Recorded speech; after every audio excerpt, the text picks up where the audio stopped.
meio, eu vou contar uma história para vocês.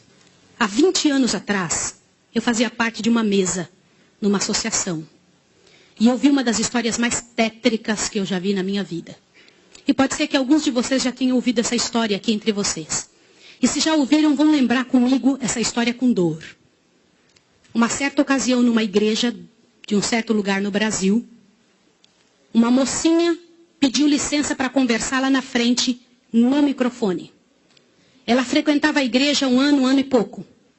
E ela pegou o microfone da mão da moça que estava terminando a escola sabatina e falou: eu tenho que contar para vocês um pecado meu. E as pessoas paralisadas olhando ela falar. E ela disse: eu quero contar para vocês. Estava ali na igreja naquela hora, o pastor se arrumando ali, ajeitando alguma coisa. A esposa do pastor com os 2 filhos, mais ali no lado da esquerda, da minha esquerda. E a igreja toda ali junta. Vocês sabem que entre a escola sabatina e culto a igreja fica bem cheia? E ela disse: eu tenho que contar o meu pecado para vocês. E o pecado que eu tenho que contar é que eu sou amante do pastor. Na hora que ela disse isso, a esposa do pastor desmaiou ali na hora. E os filhos correram para acudir. E o pastor veio para ela e falou assim: o que você está falando? Você enlouqueceu? Que isso, menina?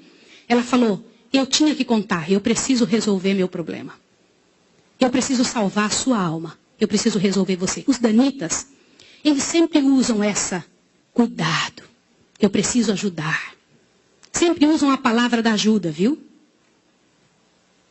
E naquele momento a igreja toda ficou em alvoroço. Eu não preciso dizer que não houve culto. Não houve culto. Não conseguiram fazer o culto.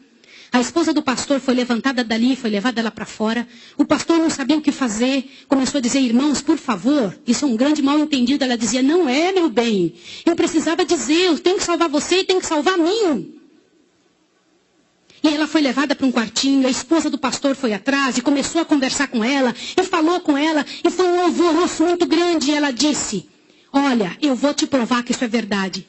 Nós combinamos que ninguém nunca ia saber. Foi uma coisa muito bem feita. Mas eu preciso te contar. E falou para a esposa do pastor. Prestem bem atenção no que eu vou dizer. Falou: só tem uma maneira de você me acreditar. Vem aqui. O seu marido tem uma marca na genitália dele. E a marca é assim, assim, assim. E a esposa olhou para ela e acreditou nela na hora. Sabe por quê? Porque aquele pastor nunca tinha tido contato sexual com nenhuma pessoa, só com sua esposa. Eles se casaram virgens. E ela disse: ninguém sabe disso. Como é que essa moça sabe? Consegue imaginar o que é isso? E ela também nunca tinha contado isso para ninguém. E ela pegou a esposa do pastor, passou a acreditar. E ela contou detalhes sobre o corpo do pastor, detalhes sobre ele, até de coisas que ele falava enquanto dormia. Preste atenção. Eu não preciso dizer para vocês que aquele casamento acabou. A igreja todinha daquele pastor entrou num estado de bancarrota que vocês não têm ideia. Uma palavra, como diz Tiago, pode estragar a vida de uma pessoa para sempre. Sabe quantos anos se passou dessa história? Até que eu fiquei sabendo, isso foi há 20 anos atrás que eu fiquei sabendo. Já tinha se passado 20 anos que isso tinha acontecido. Por que eu fiquei sabendo dessa história? Foi numa mesa, numa comissão, numa associação. O presidente um dia nos chamou e disse o seguinte: irmãos, eu preciso da ajuda de vocês e oração por algo. O que foi? Há 20 anos atrás aconteceu a história de um pastor e contou toda a história para nós. Foi numa igreja assim, assim, assim, e nós tiramos a credencial desse pastor. E esse pastor foi para um sítio e ficou sozinho. A esposa dele é casada, tem outros filhos, está vivendo a vida dela.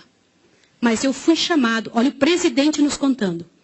Eu fui chamado há alguns dias na casa de uma senhora com os cabelos todos brancos morrendo de câncer. E essa mulher morrendo de câncer pediu muito para falar com um pastor.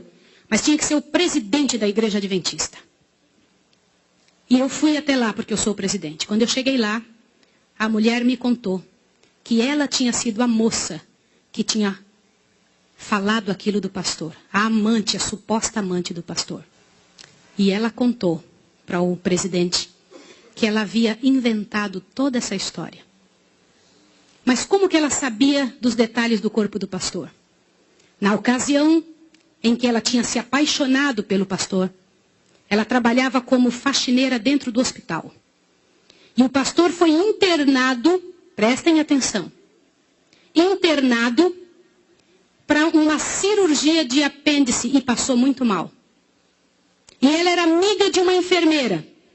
E entrou dentro do quarto junto com a enfermeira, destampou o corpo do pastor e olhou o corpo do pastor todo, durante o tempo em que o pastor estava dentro do hospital em coma.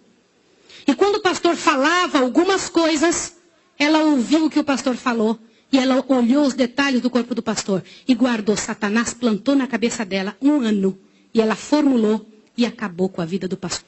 E o presidente pegou uma credencial, foi lá no sítiozinho onde o pastor o coitado daquele pastor, o caluniado estava, e chegou para ele e falou, junto com uma comitiva dos irmãos, pastor, eu vim aqui te entregar a sua credencial de novo, nós descobrimos que era mentira. Sabe qual foi a resposta do pastor, irmão? O pastor disse assim, vocês me devolvem minha família e meus filhos também? Vocês me devolvem minha reputação? Se vocês não devolverem junto, eu prefiro ficar aqui. E esse pastor, uns dias atrás, eu soube que ele morreu lá naquele lugar. Quem foi a assassina daquele pastor?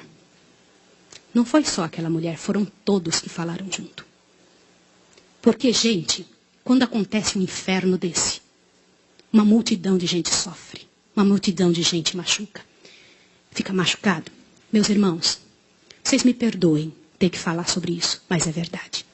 Existem muitos lugares que eu tenho muito medo de pregar, mas eu vou igual se me chamam. Porque eu vou falar uma coisa para vocês. Ontem à noite eu comentei que a vida de quem prega essas verdades é altamente prejudicada. Uma coisa desse tamanho é passada de boca em boca, de forma que apareça o inferno no final. Será que existem danitas no nosso meio? O céu é um lugar tão fabuloso. Não vale a pena, meus irmãos. Não vale a pena. Deus tem mais para a nossa vida. Tem mais coisas para ocupar a nossa mente. Para fazer parte do nosso vocabulário. Para nós pensarmos a respeito das pessoas. Vamos fazer um exercício?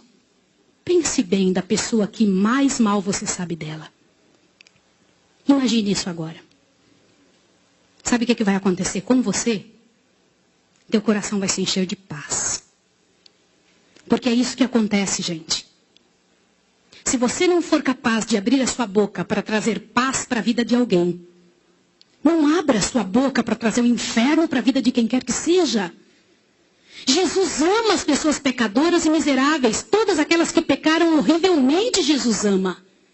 E Ele tem mais para oferecer para nós. Eu vou pedir uma coisa em nome de Jesus essa manhã. Uma coisa que é muito difícil de fazer.